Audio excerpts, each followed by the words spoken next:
Dije hace un momento que estoy preparando temas para el hombre, para la mujer, para la crianza de los hijos, pero se me olvidó algo muy importante. Estoy preparando un tema para los jóvenes que no se han casado, jóvenes que están a la espera o que ya están en edad, ¿sí?, de buscar pareja. Un sermón sobre esa espera, ese noviazgo, lo vamos a abordar. Tengan paciencia, jóvenes. Levanten la mano esos jóvenes que andan por aquí. Jóvenes que todavía no se casan, pero que ya, hermanos, dice una hermana, si no sale lo rifamos, ¿no? Ya. Vamos a hacerle una rifa al hermano. Bueno, estén orando, hermanos, estén orando por este predicador, por este púlpito, para que el Señor nos siga dirigiendo. Richard Baxter, el famoso pastor reformado del siglo XVI, dirigió estas poderosas y contundentes palabras a los hombres de su comunidad que él pastoreaba. Mira lo que les dijo: si acaso descuidamos esto, hemos arruinado todo. ¿Qué podemos lograr nosotros para avivar y edificar a una congregación si todo el trabajo tenemos que hacerlo solos los pastores? Y las cabezas de familia no cumplen las obligaciones que les corresponden. Si la obra del pastor comienza algún bien en algún alma de la familia, el hecho de que dicha familia sea indiferente, mundana, no ore, lo apagará o lo dificultará en gran manera. En cambio, dice Baxter, si podemos conseguir que los que gobiernan a su familia cumplan su parte, haciéndose cargo de la obra donde nosotros la dejamos, y prestan su ayuda, cuánto bien puede resultar. Por lo tanto, les ruego que hagan todo lo que puedan para promover el cumplimiento de esto, si anhelan la verdadera reforma y el bienestar de la iglesia. Esas fueron las palabras de Baxter para los hombres, para los jefes de familia que estaban descuidando sus hogares y en lugar de apoyar lo que se comenzaba con la prédica del domingo, apagaban los corazones de sus familias al no orar, al no cuidar esa semilla que había sido sembrada. Este día, hermanos, me veo en la necesidad de hablar en el mismo tono y con la misma intención que lo hizo el pastor reformado. Hoy quiero compartir la palabra de Dios con el título Lo que un hombre hace. ¿Podrías repetir conmigo? Lo que un hombre hace. Una vez más. Lo que un hombre hace. El pasaje en el que vamos a meditar es el primer libro de Reyes, capítulo 2, versos 1 al 4. Lo leo para ti. Dice así: Llegaron los días en que David había de morir, y ordenó a Salomón su hijo diciendo: yo sigo el camino de todos en la tierra. Esfuérzate y sé hombre. Guarda los preceptos de Jehová tu Dios, andando en sus caminos y observando sus estatutos y mandamientos, sus decretos y sus testimonios, de la manera que está escrito en la ley de Moisés, para que prosperes en todo lo que hagas y en todo aquello que emprendas. Para que confirme Jehová la palabra que me habló, diciendo: si tus hijos guardaren mi camino, andando delante de mí con verdad de todo su corazón y de toda su alma, jamás, dice, faltará a ti varón en el trono de Israel. Amén. En cierta iglesia se llevó a cabo una reunión de varones en la que se estaba discutiendo a qué edad de la vida del niño hay que comenzar a invitarle para que acepte a Jesús como su Salvador y su Señor personal. Y mientras estaba desarrollando esta reunión, se expresaron diversos puntos de vista, muchos de ellos acertados. Y el hombre que estaba presidiendo esta reunión observó que allá en la parte de atrás había un anciano lleno de canas, apoyado sobre su bastón, que aunque evidentemente estaba interesado en este tema, no participaba de la conversación. Y por esta razón el dirigente le pidió que expresara su punto de vista. Déjenos saber qué piensa usted. El anciano se puso de pie y ofreció a todos los presentes una respuesta muy profunda, pero a la vez sencilla. Él dijo estas palabras: si me lo permiten, les diré cuándo es que comencé a llevar a mis hijos en dirección a Cristo. No comencé esta labor cuando ellos tuvieron edad para ir a la escuela, tampoco más atrás cuando ellos aprendieron a caminar. Yo comencé mucho tiempo atrás. Empecé 20 años antes de que ellos nacieran, entregándome yo mismo al poder salvador y preservador de Jesucristo. Obviamente nadie en aquella sala esperaba una respuesta como esta. Todos inclinaron sus rostros para reflexionar en las palabras del anciano. Y fue entonces que él prosiguió de esta forma: el tiempo y el momento de guiar a nuestros hijos a Cristo es ahora. Tan pronto como nos demos cuenta de que somos el mayor ejemplo que los guiará o los apartará del Salvador. Muchos hombres, hermanos, no consideran esta verdad hasta que es demasiado tarde. No se dan cuenta de que parte de ser hombres, parte de pertenecer al género masculino implica por naturaleza que somos ejemplo. Sea bueno o sea malo, seremos el ejemplo de alguien en esta vida. Si eres hombre, alguien va a poner sus ojos en ti. Mira lo que Pablo le dijo a Timoteo en la primera carta que le escribió en el capítulo 4, verso 12. Ninguno tenga envidia.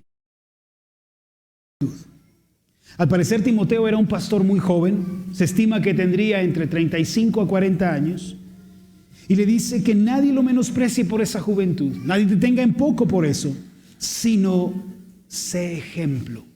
La salida que te doy, Timoteo, a ese problema generacional que enfrentas, porque pastoreas a hombres mayores que tú, hombres más grandes, con más experiencia, con más trayectoria, la salida que te doy, Timoteo, a ti como pastor es esta: sé ejemplo. Sé un ejemplo de los creyentes. Y mira en qué tiene que ser ejemplo este hombre: en palabra, en cómo te conduces hacia los demás, qué les dices, cómo respondes, en conducta, tu comportamiento, en amor, en cuanto a la compasión y a la piedad, en espíritu, que es en cuanto a tu vida devocional, en fe y pureza, en tu testimonio hacia afuera. Así que al igual que a Timoteo, hermanos, cada hombre es ejemplo para los que le rodean. Está inscrito en la naturaleza de los hombres el ser vistos, el ser considerados y observados por los demás. Lo sepas o no, como hombre eres ejemplo. Mayormente, ¿qué decir si eres padre, si eres abuelo, si eres jefe de una empresa, líder de un grupo pequeño? ¿Qué decir si estás en un lugar de posición alta? El hombre es ejemplo. Y aquí te pregunto, ¿qué estás enseñando a los que te observan? ¿Qué ejemplo estás dando a los que ponen sus ojos en ti? Sean tus hijos, sean tus nietos, sean tus vecinos. ¿Cuál es tu testimonio? Ahora quiero que pienses por un momento en el impacto que puede tener tu ejemplo. Hay una frase que se ha hecho muy famosa y quizá la hayas escuchado o la hayas leído por ahí en las redes sociales. Dice de esta forma: los tiempos difíciles crean hombres fuertes. Los hombres fuertes crean tiempos fáciles. Los tiempos fáciles crean hombres débiles. Los hombres débiles crean tiempos difíciles. Como si de un círculo se tratase. Voy a leerla una vez más. Los tiempos difíciles crean hombres fuertes. Los hombres fuertes crean tiempos fáciles. Los tiempos fáciles crean hombres débiles. Los hombres débiles crean tiempos difíciles. Esta frase fue tomada de un concepto del libro El arte de la guerra de Sun Tzu. El significado de estas palabras es que cuando los tiempos son difíciles, cuando los tiempos son adversos, por lo general los hombres se levantan con fortaleza, con firmeza para salir adelante, pero estos hombres llegan a crear un mundo y un lugar tan cómodo en el que es tan fácil vivir que la siguiente generación, si no es enseñada correctamente, si no se le enseñan principios, si no se les enseña el valor de las cosas, va a crear nuevamente tiempos difíciles. Ahora, según los expertos, nos encontramos ya en los tiempos difíciles. ¿Sabes por qué? Porque los hombres que nos precedieron, si bien se dieron a la tarea de crear un mundo mejor, en muchos de los casos no fueron ejemplo de las virtudes, de los principios que sostienen un mundo mejor. Además, necesitamos, hermano, en la época actual, no solo estos principios, estas verdades, sino modelos reales de esas virtudes. ¿Qué tenemos que enseñar? Tenemos que enseñarle a los hombres a ser hombres. Tenemos que enseñarle a los hombres a ser varoniles, a ser masculinos. Un hermano me preguntó: pastor, ¿y si no tengo barba? No importa que no tengas barba, hermano. Sí, a veces la barba, el ser fornido, alto, son rasgos sociales de la masculinidad. Pero la masculinidad va más allá, hermano, que el envase. La masculinidad va más allá que un prototipo externo. La masculinidad es algo que se lleva en el corazón. Hay que enseñarle a los hombres que ser parte de este género masculino es ser proveedores, ser protectores, ser maestros. Somos hombres, hermanos, y hay que aprender a ser hombres. ¿Quién nos va a enseñar? ¿Netflix? ¿Quién nos va a enseñar? ¿YouTube? ¿Quién nos va a enseñar? ¿La política? ¿Los medios de comunicación? Ahora, sabes, querido varón que estás aquí, que no ser hombre, no abrazar el diseño que Dios te ha dado, es un pecado que Dios condena terriblemente en las Escrituras. No ser hombre, no ser varonil, no llenar el estándar que Dios estableció para los hombres es un pecado que Él considera como algo muy terrible. Ven conmigo al Nuevo Testamento, primera carta a los Corintios, capítulo 6. Quizá pensabas que podías prescindir de tu masculinidad, que podías saltarte algunos pasos de ser hombre, pero te tengo una noticia, Dios no lo ve así. Te asignó una responsabilidad y si no la cumples, Él considera esto como un pecado. Primera de Corintios, capítulo 6. Versículos 9 al 10. Aquí hay una sentencia dada por el apóstol Pablo. Quiero que veas lo que vamos a leer. Primera carta a los Corintios, capítulo 6, versículo 9. No sabéis, comienza con esta pregunta, ¿no sabéis que los injustos no heredarán el reino de Dios? ¿Acaso ignoras que los injustos, los impíos, los que aman y viven en sus pecados, no van a heredar el reino de Dios? Y mira esta expresión, no erréis, que significa no te equivoques, no te engañes a ti mismo. No te hagas de la vista gorda, no hagas como si esto no fuera importante, porque ni los fornicarios, que ya en algún otro lugar hemos explicado qué es la fornicación, relaciones sexuales extramatrimoniales, ni los idólatras, los que adoran dioses falsos, los que tienen sus imágenes, sus estampitas, sus estatuas, ni ellos, pero también viene ni los adúlteros, los que corrompen la unidad del matrimonio, la santidad del matrimonio. Pero aquí vienen dos conceptos que a menudo son pasados por alto. El primero, ni los afeminados. Número uno, afeminados, que es en lo que nos vamos a enfocar. Y número dos, ni los que se echan con varones, que creo que esto es un poco más claro. Versículo 10, ni los ladrones, ni los avaros, ni los borrachos, ni los maldicientes, ni los estafadores, ninguno de estos contenidos en esta lista heredarán el reino de Dios. Es lo que dice el texto. Ahora, este es un resumen de personas que a menudo es malinterpretado. Dentro de este grupo de personas hay unos a los que se les llama los afeminados, y lo primero que viene a nuestra mente es un hombre que se pinta las uñas, que se pone vestido, que se saca la ceja, que se espolvorea la nariz, y decimos, míralo, ese es el afeminado, ¿no? Bueno, ese podría ser un extremo de una persona afeminada. Los que se echan con varones habla de las relaciones homosexuales. De eso no hay duda en este punto. Pero ¿quiénes son los afeminados? Si no son lo mismo que estos que se echan con varones, ¿quiénes son los afeminados? Bueno, la palabra griega que se usa aquí para hablar del afeminado resume un concepto que es el hombre que niega su diseño. El hombre que niega su naturaleza. Que habiendo sido hecho para proveer, no provee. Que habiendo sido creado para proteger, no protege. Que habiendo sido creado para ser maestro y pastor de su casa, no enseña en lo absoluto a sus hijos. No tienes que pintarte las uñas, ponerte vestido, espolvorearte la nariz para que la Biblia considere que eres un afeminado. Basta con faltar a tus responsabilidades y asignaciones masculinas. Y la Biblia te empuja y te dice, afeminado. Te comportas como una mujer, porque tu asignación es diferente. Tu responsabilidad es diferente. Eso es un afeminado en las Escrituras. Puede que tengas barba, que seas fuerte, grande, que manejes un carro último modelo, pero si no provees para tu casa, la Biblia dice que eres un afeminado. Has negado lo que significa ser hombre.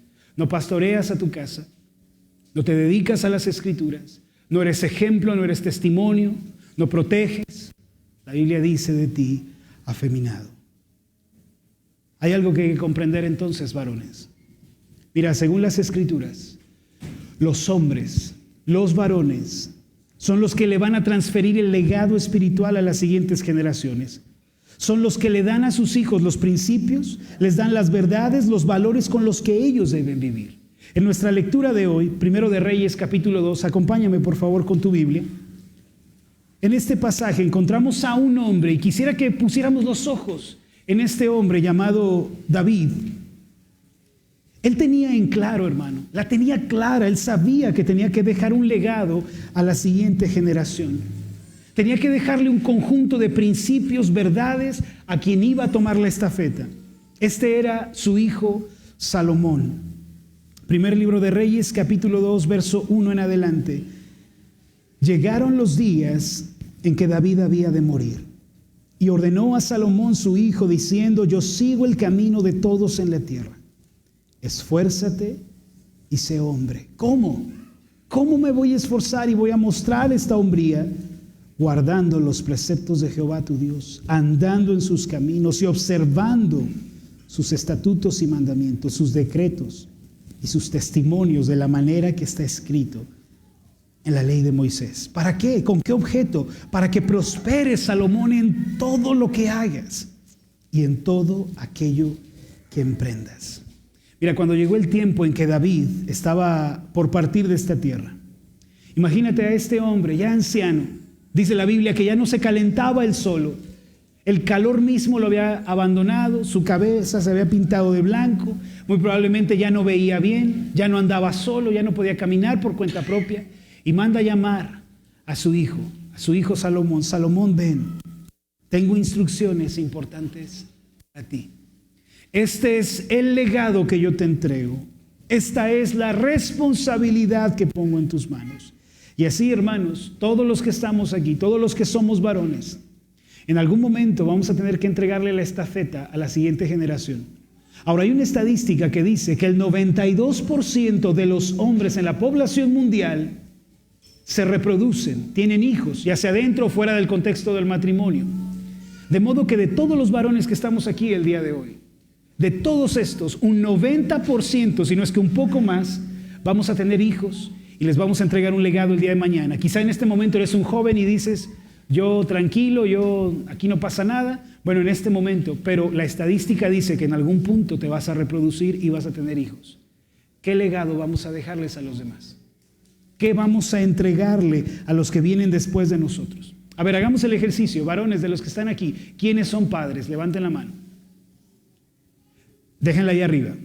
¿Quiénes de los que están aquí, varones, quizá no están casados todavía, no sé, pero planean en algún punto de su vida tener hijos o quisieran tener hijos? Levanten la mano. Porque hay un llamado natural en el hombre a la reproducción. Está en nuestra naturaleza. Ya pueden bajar su mano. Somos, hermano, casi todos los varones de la iglesia. Es decir, en algún punto vamos a tener que dejarle un legado a los que vienen tras nosotros. Eso es lo que nos dice la estadística. Tarde o temprano lo haremos. Y quiero que terminemos este mensaje mirando el ejemplo que David nos da sobre cómo y cuál es ese legado que hay que dejarle a la siguiente generación. Tomen nota, por favor, de esto. Así es como terminamos este mensaje. Lo primero, con relación al legado que dejamos a la siguiente generación, es que un hombre de verdad, un hombre de Dios, modela y enseña la fortaleza a aquellos para los cuales es ejemplo. Esto es lo primero. El hombre es el modelo de fortaleza y de firmeza para los que le rodean. Sean sus hijos, sean sus subordinados, sus empleados, no lo sé, pero esto es lo que el hombre hace, modela fortaleza.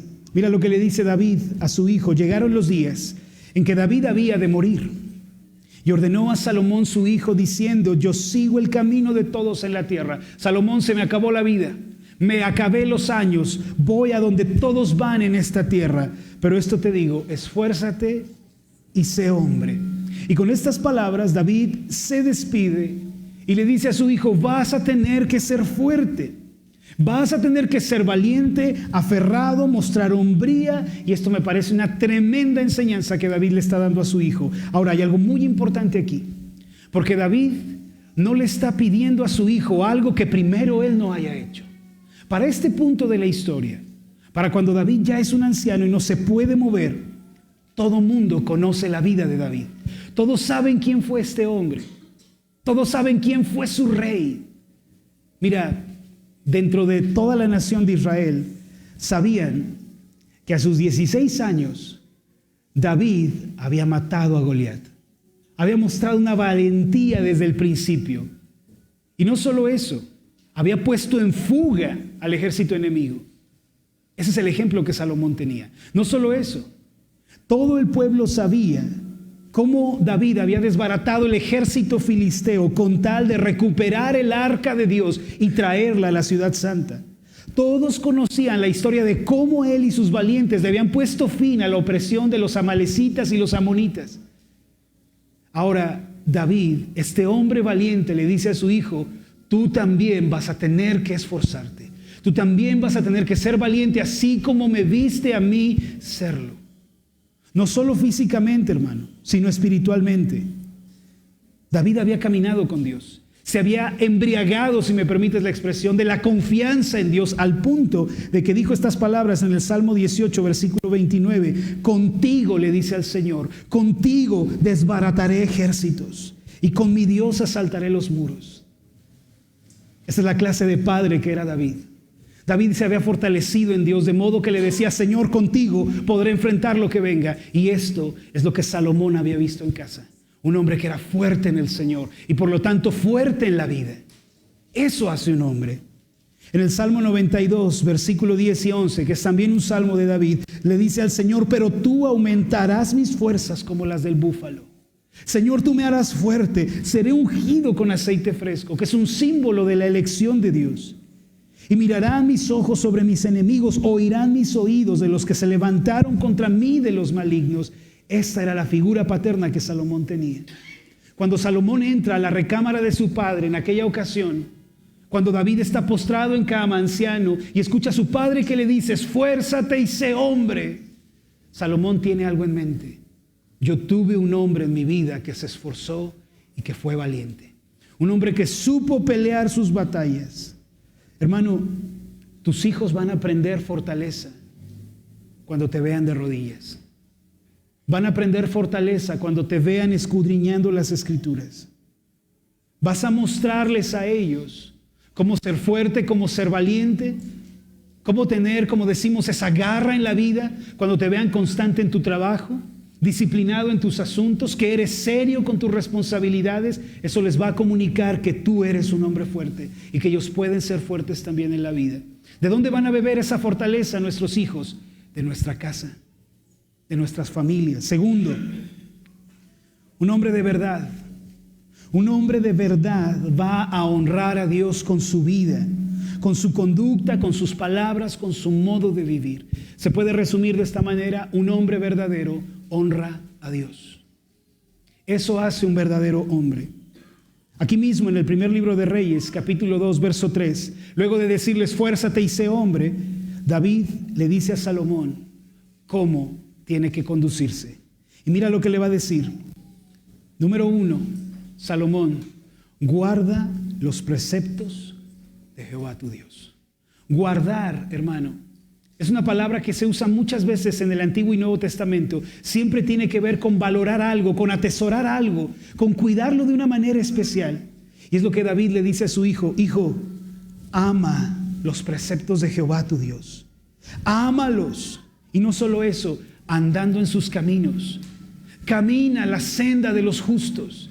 Anda en el camino de los bienaventurados. Y tercero, observando sus estatutos y mandamientos. Ahora, la observación, hermano, es tomar un objeto y ponerlo delante de ti y verlo de todas las ópticas posibles para poder entender de qué se trata, para poder entender su funcionamiento. Lo que David le está diciendo a su hijo con esto de observar los estatutos es algo que él mismo ha hecho. David escribió el Salmo primero, y en ese salmo dice: bienaventurado el varón que no anduvo en consejo de malos. ¿Te acuerdas? ni estuvo en camino de pecadores, ni en silla de escarnecedores se ha sentado. Y dice el versículo 2, sino que en la ley de Jehová, esto que le está diciendo a Salomón, en la ley del Señor está su delicia, y en su ley medita de día y de noche. De la misma forma, Salomón tuvo la experiencia de ver a un hombre amante de la ley de Dios, que se deleitaba en los mandamientos de su Dios, que con todo su ser los buscaba. El Salmo 119, aunque no tenemos un autor, no sabemos quién lo haya escrito, muchos se inclinan a pensar que fue David. Y comienza con estas palabras: bienaventurados los perfectos de camino, los que de todo corazón te buscan. Ese era David. Y así debemos ser nosotros como hombres. Ese es el segundo ejemplo del legado que le vamos a dejar a los que vienen detrás de nosotros, que Dios debe ser amado, debe ser honrado, porque eso es lo que hace un hombre. Un hombre tiene un código de vida y es la palabra de Dios, y la observa, la estudia, la medita, honra a su Dios de todo corazón. Tercero, un hombre de verdad, hermanos, un hombre de Dios va a luchar hasta el final por su familia. Un hombre de Dios va a luchar por su familia. No son hombres de Dios los que abandonan su casa. No son verdaderos hombres los que renuncian a su esposa y a sus hijos, hermanos. Un hombre de verdad va a pelear por su familia, la va a proteger, y si acaso la pierde, la va a recuperar. Entre los que están aquí puede que haya personas que sus familias se vieron destruidas o afectadas por el adulterio, quizá por el alcoholismo, por malas decisiones. Quizá descuidaste tu familia, descuidaste tu casa, pero ¿qué hace un verdadero hombre? No lo vas a ver cruzado de brazos. No lo vas a ver diciendo, bueno, ¿qué se le va a hacer? Ni modo. Perdí a mi esposa, perdí a mis hijos, perdí mi vida. No, no lo vas a ver así. Él no va a dejar que le arrebaten lo que por derecho Dios le ha dado.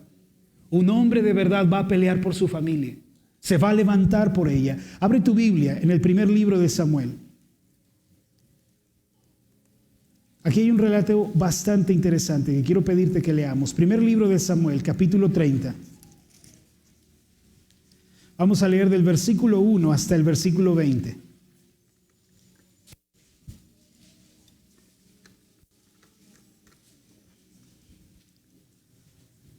En mi Biblia, este primer libro de Samuel se titula David derrota a los amalecitas. Y a través de esta lectura quiero que veas lo que hace un hombre cuando pierde a su familia. ¿Cómo responde un hombre de Dios cuando su esposa y sus hijos le son quitados? Y aunque este es un relato histórico, bien puede ser aplicado a nuestras circunstancias cuando el alcoholismo te ha quitado a tu familia, cuando el adulterio te ha quitado a tu familia. ¿Qué hacer? Versículo 1, cuando David y sus hombres vinieron a Siclag al tercer día, los de Amalec habían invadido el Negev y a Siclag, y habían asolado a Siclag y le habían prendido fuego, que era el lugar donde David tenía a su familia, y los hombres que iban con él tenían a sus familias. Y se habían llevado cautivas a las mujeres y a todos los que estaban allí, desde el menor hasta el mayor, pero a nadie habían dado muerte, sino se los habían llevado al seguir su camino. Es decir, David salió a la guerra, David salió a sus responsabilidades, pero al regresar le habían robado a su familia, le habían quitado lo más valioso que él tenía. Vino pues David con los suyos a la ciudad, y he aquí que estaba quemada, y sus mujeres y sus hijos e hijas habían sido llevados cautivos. Entonces David y la gente que con él estaba alzaron su voz y lloraron hasta que les faltaron las fuerzas para llorar. Las dos mujeres de David, Ahinoam jezreelita y Abigail, la que fue mujer de Nabal, el de Carmel, también eran cautivas. Y David se angustió mucho, porque el pueblo hablaba de apedrearlo, pues todo el pueblo estaba en amargura de alma, cada uno por sus hijos y por sus hijas. Y aquí viene algo muy importante. La actitud de David al perder a su familia, la actitud de un hombre de Dios cuando lo más preciado es tocado. Mas David se fortaleció en Jehová su Dios. ¿Qué hace un hombre? Recobra sus fuerzas en Dios. Encuentra valor en Dios. Encuentra poder en Dios. Sabiduría en Dios. Todo lo va a encontrar en el Señor. Y dijo David al sacerdote Abiatar, hijo de Ahimelech: yo te ruego que me acerques el efod. Y Abiatar acercó el efod a David, y David consultó a Jehová diciendo: perseguiré a estos merodeadores y los podré alcanzar. Y él le dijo: síguelos, porque ciertamente los alcanzarás, y de cierto librarás a los cautivos. Partió pues David, él y los 600 hombres que con él estaban, es decir, había 600 familias aproximadamente allí representadas, y llegaron hasta el torrente de Besor, un río, donde se quedaron algunos. Y David siguió adelante con 400 hombres, porque se quedaron atrás 200 que cansados no pudieron pasar el torrente de Besor. Y te recuerdo algo: vienen de una guerra, venían de una batalla, llegaron, vieron su ciudad destruida, sus familias arrebatadas, lloraron hasta quedarse sin fuerzas. David, con lo poco que le queda, se pone de pie y dice: vamos, tenemos que ir por nuestras familias. 200 de ellos dicen: no podemos más, es demasiado para nosotros, nos quedaremos aquí. Y David se lleva a 400 hombres. Del versículo 11 al versículo 15, David se encuentra un egipcio que le va a decir la ubicación del ejército enemigo. Versículo 16, demos un salto. Este egipcio lo llevó pues, y he aquí que estaban desparramados, este ejército enemigo que los habían atacado, estaban desparramados sobre toda aquella tierra, comiendo y bebiendo y haciendo fiesta por todo aquel gran botín que habían tomado de la tierra de los filisteos y de la tierra de Judá. Se estaban divirtiendo con lo que le habían quitado a David y a sus hombres. ¿Qué hizo David? Bueno, habló con ellos, ¿no? Entabló una conversación tranquila con ellos. No, hermano. Y los hirió David desde aquella mañana hasta la tarde del día siguiente. Y no escapó de ellos ninguno, sino 400 jóvenes que montaron sobre los camellos y huyeron. Es que no puedes ser pasivo cuando lo más importante es tocado. No puedes ser pasivo cuando tu esposa y tus hijos están siendo destruidos por el pecado, están siendo arrebatados. No puedes ser pasivo. Y libró David, versículo 18, todo lo que los amalecitas habían tomado, y asimismo libertó David a sus 2 mujeres. Y no les faltó cosa alguna, chica ni grande, así de hijos como de hijas, del robo y de todas las cosas que les habían tomado. Todo lo recuperó David. Tomó también David todas las ovejas y el ganado mayor, y trayéndolo todo delante, decían: este es el botín de David. Un hombre de Dios debe pelear por su familia, debe protegerla, y si acaso su familia es tocada, debe levantarse y debe ir por ella. Este era el ejemplo que Salomón tenía de su padre, que cuando le tocaron a su familia, él no se quedó de brazos cruzados, sino que se levantó y recuperó lo que por derecho era suyo. Este es el ejemplo que debemos dejar a nuestros hijos, que vamos a pelear por ellos, que los vamos a proteger, que los vamos a cuidar, que no vamos a ser violentos y vamos a ir por la vida golpeando a todo mundo, pero somos capaces de la violencia si es preciso, por proteger lo que nos importa. No, pastor, pero debemos poner la otra mejilla. Sí, cuando salgas a predicar el evangelio, pero si alguien toca a tu esposa, debes protegerla. Y si alguien toca a tus hijos, si Satanás se acerca, si el pecado se acerca, si el mundo se acerca, hermano, tienes que convertirte en un león. Tienes que proteger a tu casa. Está mal que un hombre deje que se lleven a su familia. Está mal que dejes que las drogas destruyan tu casa. Está mal que dejes que el adulterio destruya tu familia. Levántate, varón.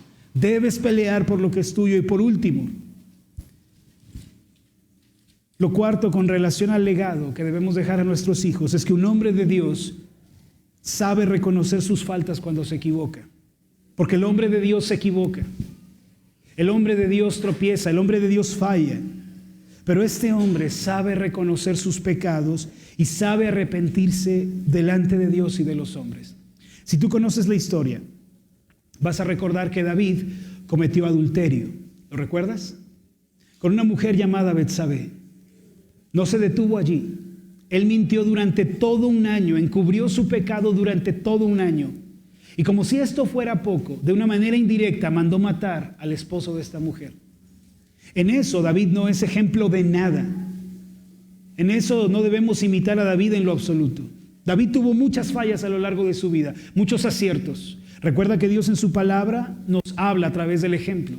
A veces nos advierte qué no debemos hacer y otras veces nos señala qué hacer.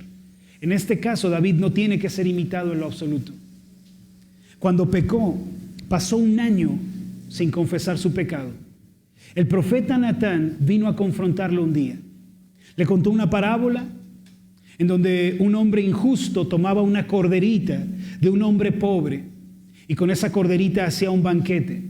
David se puso de pie y dijo: ese hombre injusto debe morir. Y Natán le dijo: pues ese hombre eres tú, porque tú tomaste a Betsabé, la mujer de Urías, y a Urías lo mataste a espada. Vino a reprender al propio rey de la nación. Qué valiente el profeta Natán. Pero más allá de eso, la respuesta de David ante su pecado y la confrontación de su pecado no fue decir: bueno, permítaseme un pecadillo, ¿no? Permítaseme una blasfemia, permítaseme algo indebido, impropio. ¿Qué dijo David? En cuanto el profeta Natán va saliendo, David se arroja del trono, como nos dice la historia, cae de rodillas y eleva un cántico que tenemos registrado en el Salmo 51.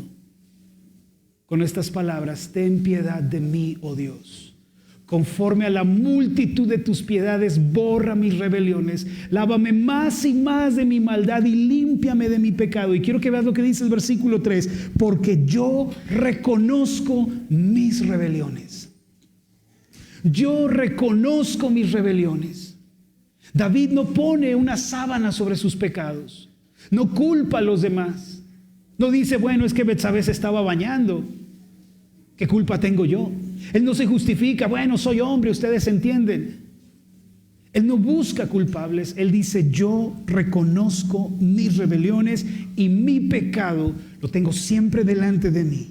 Contra ti, Señor, contra ti solo he pecado y he hecho lo malo delante de tus ojos. Hombre, si has pecado, reconoce, confiesa y apártate, porque eso hace un hombre de Dios.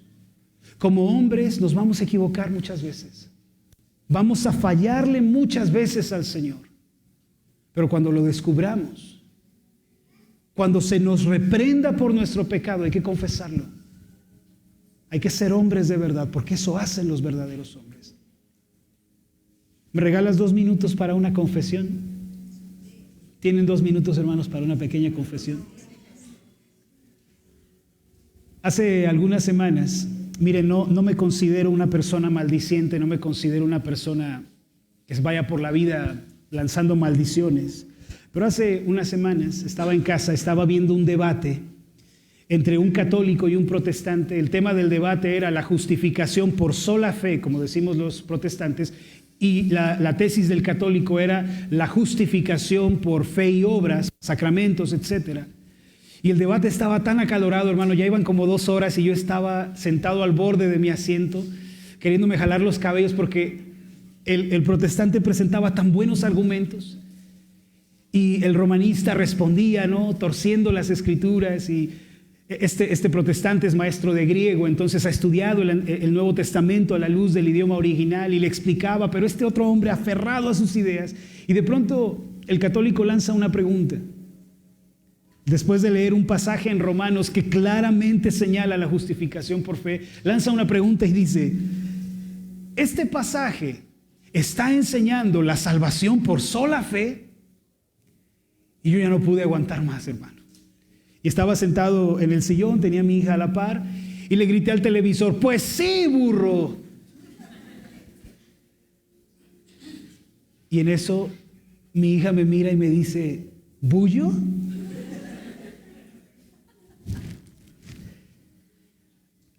Reprendido en el mismo momento de mi falta, hermano. Tuve que ponerle pausa al debate. y sentar a mi hija en las piernas y decirle: hija, eso que viste que hizo papá es un pecado y eso está muy mal.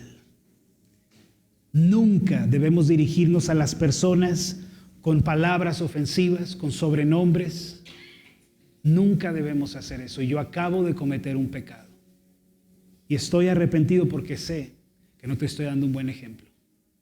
Hasta mi esposa, cuando Eden respondió así, me volteó a ver. ¿Sabes, hermano? Va a haber nimiedades como esa en la vida, pero también va a haber grandes faltas que vas a cometer. Y un hombre que quiere hacer la voluntad de Dios va a hacer un alto y va a confesar su pecado. Confiesa tu pecado y apártate. No vayas por la vida diciendo: yo no supe, me lo hicieron, no tenía otra salida. Confiesa tu pecado y apártate de una vez, porque eso hace un hombre de Dios. Quisiera poder decirte que nunca me he exaltado, que nunca me he llenado de ira, pero te acabo de confesar una falta.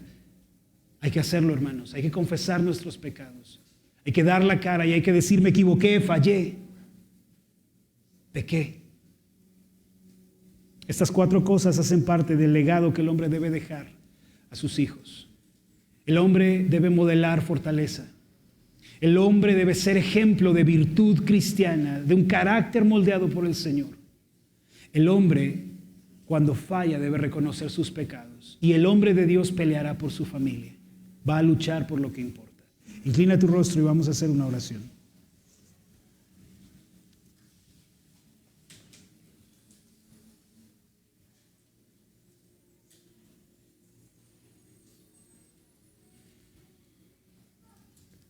Amado Dios y Padre Celestial, gracias por este tiempo con tu palabra. Gracias, Señor, porque podemos recordarnos la verdad, lo que significa ser hombres delante de ti. Ayúdanos. Ayúdanos, Señor, porque estamos luchando contra la corriente. Porque la naturaleza caída de Adán no responde afirmativamente a tu palabra, sino que se resiste. Ayúdanos, Señor, porque nuestro corazón es engañoso más que todas las cosas y perverso. Ayúdanos, Señor, porque no siempre tenemos el ánimo de cumplir tu palabra. Socórrenos ahora, Señor, y que esta palabra se instale en nuestros corazones y mentes. Y que durante esta semana, Señor, podamos aplicarla, vivirla. Ayúdanos. Ayúdanos, Señor. En el nombre de Jesús te lo pedimos. Amén y amén. Amén.